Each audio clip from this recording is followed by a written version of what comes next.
इन संत महात्माओं ने, इन सदगुरुओं ने इस सारे साधन को 3 भागों में बांटा और दिन के 24 घंटों को भी 8-8 घंटे के हिसाब से 3 भागों में बांटा।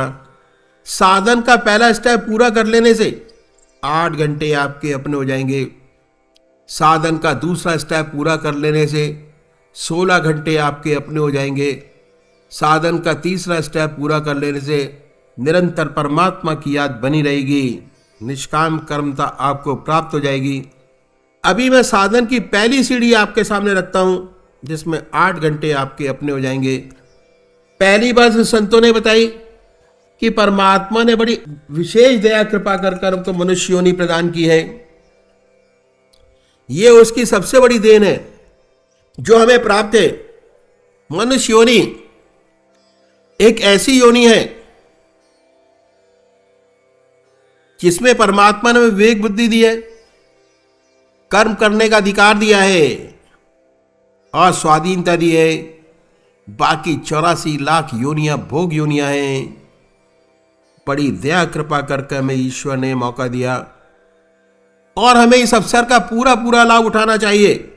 कहा है, बड़े भाग्य मानुष तन पाव, बड़े भाग्य मानुष तन पाव, सुर दुर्लभ सद ग्रंथन गाव, साधन धाम मोक्ष कर द्वारा, पाय न जही परलोक सवारा। ऐसी मनुष्य योनि जो बड़े भाग से मिली है, क्योंकि यह मनुष्य योनि एक ऐसा साधन का क्षेत्र है, मोक्ष का दरवाजा है। इसमें ही परमात्मा ने विवेक बुद्धि दी है, कर्म करने का अधिकार दिया है। यदि हम चाहें तो उस परम पिता परमात्मा को प्राप्त कर सकते हैं। ये एक ऐसी योनि है, इसके लिए देवता भी तरसते हैं। ऐसा अवसर ईश्वर ने हमें दिया, हमें इसका पूरा पूरा लाभ उठाना चाहिए। जितने संत महात्मा हुए, जितने धर्म हुए, सबने मनुष्य योनि की भूरी भूरी प्रशंसा की है। कबीरदास जी ने कहा है, कबीरा हर की भक्ति कर, तज विषया रस चौच, बार बार नहीं पाइए मानस जन्म की मौज। इस सेवक के गुरुदेव कहा करते थे कि विषय वासना के आनंदी, मिथ्या जन्म बिगाड़, मानस जन्म गरीब ने फिर कर ले हरि सो प्यार। ऐसा सुंदर अवसर में परमात्मा ने दिया। हमारे महर्षियों ने बताया, चाहे आप गृहस्थी हो चाहे सन्यासी, आपको आधा घंटा प्रातः संध्या वंदना अवश्य करनी चाहिए और आधा घंटा सायंकाल। ये 2 समय निश्चित कर दिए कि संध्या वंदना करनी चाहिए। हमारे देश में 99% लोग ऐसे हैं जो परमात्मा को मानते हैं और अपने किसी न किसी ढंग से परमात्मा की पूजा करते हैं। बहुत से लोग तो आधा घंटे से ज्यादा भी करते हैं। लेकिन यदि हम उनसे पूछें कि आपको इस पूजा का क्या लाभ है, तो 4 बात बताने के वह भी खामोश हो जाते हैं। पहली बात ये कि भाई ईश्वर का नाम लेना बहुत अच्छी बात है। हमारे घर में मंदिर है, हमारे दादाजी पूजा करते थे, हमारे पिताजी करते हैं, हम करते हैं और हमारा देखा देखी हमारे बच्चे करते हैं। गॉड फियरिंग है, अच्छा है। आप इससे ज़्यादा क्या चाहते हैं? अगर हम इनसे पूछें कि इससे कोई इंटरनल आंतरिक लाभ आपको हुआ, तो ऐसे बहुत से कम लोग होंगे जो ये कहेंगे कि हुआ। इन संतों ने कहा कि हम एक तरीका बताते हैं, यदि आप इस तरीके से पूजा करेंगे आपको विशेष लाभ होगा। और उन्होंने ऐसा यूनिवर्सल तरीका बताया, चाहे किसी भी मजहब का मानने वाला हो, किसी भी धर्म का अनुयायी हो, अपने धर्म के मत पर चलते हुए कर सके। ऐसी बात बतलाई और वह तरीका मैं आपके सामने रखूंगा। संसार में हर मजहब में 2 प्रकार के व्यक्ति हैं, एक साकार पुजारी और दूसरे निराकार। और ये बहुत पुराने जमाने से चले आ रहे हैं। इनमें नई बात नहीं। इनमें आपस में झगड़े भी होते हैं, वाद विवाद भी चलते हैं, लेकिन ये सब होते हुए आज तक दोनों कायम हैं। बात ऐसी है कि मनुष्य का स्वभाव कुछ ऐसा ही है। किसी को चेहरे से प्यार होता है, किसी को शक्ल से प्यार होता है, किसी को मूर्ति से प्यार होता है, किसी को मूरत से प्यार होता है, किसी को शक्ल से प्यार नहीं होता। जिन्हें शक्ल से प्यार होता है वह साकार पुजारी, जिन्हें शक्ल से प्यार नहीं होता वह निराकार। इन संतों ने दोनों के लिए रास्ता बताया। जो साकार पुजारी हैं उनका प्रथम कार्य एक इष्ट का निश्चित करना। अपनी आत्मा से पूछिए कि भगवान की कौन सी मूर्ति आपको सबसे ज्यादा प्यारी लगती है, कौन सी मूर्त परमात्मा की आपको सबसे प्यारी लगती है, और सबसे पहले जिसमें आप भगवान की सबसे ऊंची भावना डाल सकते हो उसे अपनाएं, उसी की पूजा करें, उसी का ध्यान करें, उसी को याद करें, उसको कभी बदले नहीं। ऐसा नहीं कि आज आप राम की पूजा करें, कभी कृष्ण की, कभी माँ की। अगर रोज रोज बदलेंगे तो इसका विशेष लाभ नहीं होगा। दरअसल में पूजा का जो मकसद है वह चित्त की एकाग्रता प्राप्त करना है और उससे ऊपर उठें तो मैं कहूँगा कि चित्त की वृत्तियों का निरोध प्राप्त करना। ऐसी हालत जिसमें विचार शून्यता पैदा हो जाए जब हो सकता है जब आपका एक इष्ट हो। पूजा कैसे करें? कुशा या कंबल का आसन बिछाइए, धूप बत्ती अगरबत्ती जलाइए, साफ सुथरी चादर बिछियो, रात्रि के वस्त्र बदल कर बैठे। अगर स्नान नहीं कर सकते तो कोई बात नहीं, मुंह हाथ धोकर सुख आसन से बैठे। फिर कल्पना करें कि आपका इस शरीर आपके सामने विद्यमान है। कोई भक्ति भरा भजन गाइए तो क्या होगा कि आपके वैरमुखी विचारों की दुनिया से हटकर मन ईश्वर की तरफ लग जाएगा। उसके बाद आप ध्यान करेंगे तो ध्यान बनेगा। पहले बाहर देखिए, जब ध्यान बाहर की तरफ बन जाए तो उस पवित्र मूर्त को अपने हृदय में उतारिए। इतने प्यार से कि ना कोई दूसरा विचार रह जाए, ना ख्याल। हमारी आत्मा हमारे मन को देखती रहती है, बताती रहती है कि हम क्या सोच रहे हैं। जब मन हट जाए फिर प्यार से इसे मूर्ति पर जमाएं, फिर ना कोई विचार रहेगा ना ख्याल। जब चेतन अवस्था में लौटेंगे उसी के ध्यान में लौटेंगे और उस समय आपको बड़ी सुंदर अनुभूति होगी कि आपका हृदय मस्तिष्क अनुपम आनंद से भर गया। जितना मस्तिष्क पर भार था वो हल्का हो गया। ये है पूजा का तरीका जो इन संतों ने बताया साकार पुजारियों के लिए। यदि ऐसे पूजा करेंगे तो उनको विशेष लाभ होगा। चित्त की एकाग्रता प्राप्त होगी, कंसंट्रेशन ऑफ माइंड, सुषुप्ति की अवस्था प्राप्त होगी।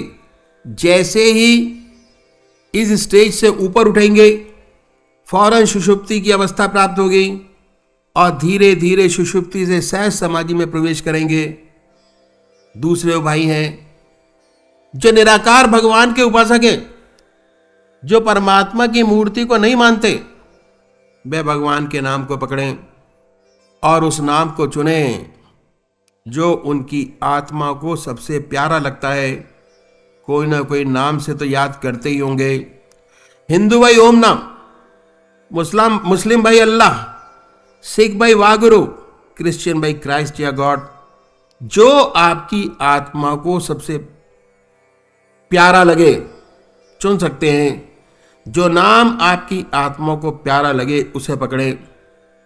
फिर आसन तो वही है, सुख आसन से पलौती लगाकर बैठे, हृदय की तरफ निगाह रखें, आनंदमयी अवस्था बनाएं और ये ख्याल करें कि जब आपका हृदय धुक धुक करता है, जो धुक धुक की बीट होती है उसमें से ओम नाम निकल रहा है, या जो नाम आपने चुना है वो निकल रहा है।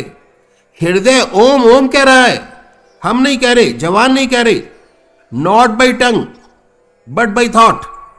शुरू में दिक्कत होती है, तब तक आप मानसिक जाप कर सकते हैं ओम ओम। बड़े प्यार से ओम। धीरे धीरे ऐसी अवस्था आती है, आपको बहुत स्पष्ट सुनाई देने लगता है कि हृदय से ओम की आवाज निकल रही है। ऐसी हालत पैदा होती है, ना कोई दूसरा ख्याल रहता है ना विचार, उसमें ऐसे तल्लीन हो जाते हैं कि अपना होश नहीं रहता, अपने आप से गायब, विचार शून्य अवस्था। जब चेतन अवस्था में आते हैं तो वही नाम सुनते होते, फिर हमें एहसास होता है बड़े आनंद का कि हमारा मस्तिष्क अनुपम आनंद से भर गया, बड़ी शांति मिली।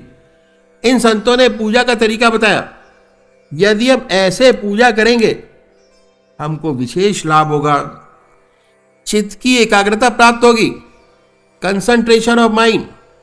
धीरे धीरे जैसे इस रास्ते में आगे बढ़ेंगे सुषुप्ति की अवस्था प्राप्त होगी।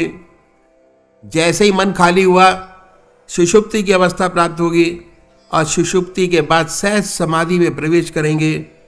धीरे धीरे हमें आत्मा और परमात्मा का अनुभव होने लगेगा और एक दिन ऐसा आएगा कि हम उसे एकाकार हो जाएंगे और ज्योति से ज्योति मिल जाएगी। इन संतों ने इस बात का विशेष ध्यान रखा कि हमारे काम का समय ना लिया जाए। पहली सीढ़ी का दूसरा सब स्टेप, हर मनुष्य भोजन करता है। आप भोजन करने में आधा घंटा दोपहर को और आधा घंटा रात्रि को लगाता है। यह समय ऐसा है कि खाली है, दुनिया के व्यवहार का आप कोई काम नहीं कर रहे होते। हर मनुष्य इस भोजन के तरीके में परिवर्तन लाना पड़ेगा और वास्तव में हमारा बहुत पुराना कल्चर यही था जो मैं आपके सामने रखूंगा। क्या हुआ, वेस्टर्न कल्चर की हमारे ऊपर छाप पड़ी और हमारा स्टैंडर्ड 2.5 फुट ऊंचा हो गया। पहले जमीन पर बैठकर भोजन करते थे, अब मेज कुर्सी पर बैठकर भोजन करते हैं। इस बात में कोई अर्थ नहीं। विशेष अर्थ क्या है कि जितने दुनिया के वार्तालाप हैं वे खाने की मेज पर होते हैं, क्योंकि हमने अपने आप को वेस्टर्नाइज कर लिया, पश्चिम सभ्यता को अपना लिया। इस तरीके में तब्दीली लानी होगी यदि आप आध्यात्मिक जिंदगी चाहते हैं। और वह परिवर्तन क्या है कि जब भोजन आपके सामने आ जाए, भगवान के अर्पण कर दीजिए। हर ग्रास, हर कौर अपने इष्ट की याद में खाएं। कोई चीज बगैर परमात्मा की याद के आपके शरीर में न जाए, कोई ग्रास परमात्मा की याद के बगैर न जाए। यह है अभ्यास। भोजन की एक विशेषता है, भोजन जिन विचारों में डूबकर किया जाता है, जो खून बनता है उन्हीं विचारों का रंगा हुआ बनता है। अगर आप भोजन भगवान की याद में करेंगे तो दिन में जब भी आप खाली होंगे ईश्वर की याद आएगी ऑटोमेटिकली। भक्ति के लिए जब तक आपका खून बदल नहीं जाता तब तक भक्ति नहीं आती। भगवान श्री कृष्ण ने गीता में साधक की दृष्टि से 4 विशेष बात बतलाई। पहला आहार की शुद्धि, दूसरा विहार की शुद्धि, तीसरा अभ्यास, चौथा वैराग। यह है विहार की शुद्धि जो हमें करनी है। इन संतों ने आसान तरीका बतलाया कि कैसे सहूलियत से हो जाए। यदि इस तरीके से भोजन करेंगे, जो खून बनेगा वह परमात्मा की याद का रंग हुआ बनेगा। जब भी आप खाली होंगे स्वतः ईश्वर की याद ही आएगी, दूसरी तरफ मन नहीं जाएगा, क्योंकि आप भोजन परमात्मा की याद में कर रहे हैं और पूजा में भी परमात्मा की याद करते हैं। तो ये आधा घंटा दोपहर का, आधा घंटा रात्रि भोजन करने का समय पूजा में बदल जाएगा। और तीसरी बात क्या है कि इन संतों ने बड़ा भारी जोर दिया स्वादेंद्रिय निग्रह पर। जब तक स्वाद पर कंट्रोल नहीं हो जाता तब तक आत्मा की सारी इंद्रियों पे कंट्रोल नहीं हो पाता। बड़ा भारी जोर दिया है स्वाद पर कंट्रोल करने का, बड़ा सुंदर और सभ्य तरीका। इन संतों ने बताया बहुत से महात्मा बहुत कष्ट उठाते हैं स्वाद पर कंट्रोल करने के लिए। कोई फीका खाता है, कोई मीठा छोड़ता है, कोई सारी चीजें मिलाकर खाते हैं, बड़ा तप और तपस्या करते हैं। कोई कोई महात्मा तो घास घोट कर पीते हैं। हमारे सदगुरुओं ने बड़ा रैशनल तरीका बताया, परमात्मा की याद में डूबकर भोजन कीजिए, स्वतः स्वादेंद्रिय निग्रह हो जाएगा, स्वादों से आप ऊपर उठ जाएंगे। अब आपके पूजा के 2 घंटे हो गए, आधा घंटा सुबह पूजा का, आधा घंटा सायंकाल पूजा, आधा घंटा दोपहर भोजन, आधा घंटा रात्रि भोजन, 2 घंटे आपके अपने हो गए। तीसरा सब स्टेप क्या है कि हर मनुष्य सोता है और सोने में औसतन 6 घंटे लगाते हैं। 6 घंटे सब सोते हैं। सोने से पहले 20 मिनट अगर परमात्मा को दे दें, ज्यादा नहीं 20 मिनट, तो क्या होगा, विहार की शुद्धि हो जाएगी। भगवान श्री कृष्ण ने विहार की शुद्धि पर बड़ा भारी जोर दिया। कैसे होगी, इसका तरीका इन संतों ने बताया। जब दुनिया के सारे काम समाप्त हो जाए, आप अपनी चारपाई पर बैठिए, आसन लगाने की जरूरत नहीं, बैठकर 2 काम कीजिए। आत्मनिरीक्षण वे कैसे करें, अपनी आत्मा से पूछे कि आज आपसे कोई अच्छा काम बना क्या, ऐसा काम जिससे दूसरी आत्मा को प्रसन्नता हुई हो। अगर ऐसा कोई काम परोपकार का आपसे बना है, उसे भगवान को अर्पण कर दीजिए कि हे प्रभु, आपकी दया कृपा से बना, इस सेवक में कहां शक्ति है कि इससे कोई ऐसा काम बने। आपने अवसर प्रदान किया और हो गया, इस अच्छाई को भगवान के अर्पण कर दीजिए, आपकी दया कृपा से हुआ, आपको अर्पण है। फिर सोचिए कि आप में कोई कमी तो नहीं है, खराबी तो नहीं है। अपनी आत्मा से पूछिए, इसके लिए किसी गुरु की आवश्यकता नहीं है। आपकी आत्मा सबसे बड़ा गुरु है। अगर आत्मा कहती है कि नहीं है तो बड़ी अच्छी बात है। अगर कहती है कि झूठ है, कपट है, अपनी जिंदगी में काम है, क्रोध है, लोभ है, मोह है, अहंकार है, अगर ऐसी कोई चीज नजर आती है तो इसके लिए प्रायश्चित करना बड़ा आवश्यक है।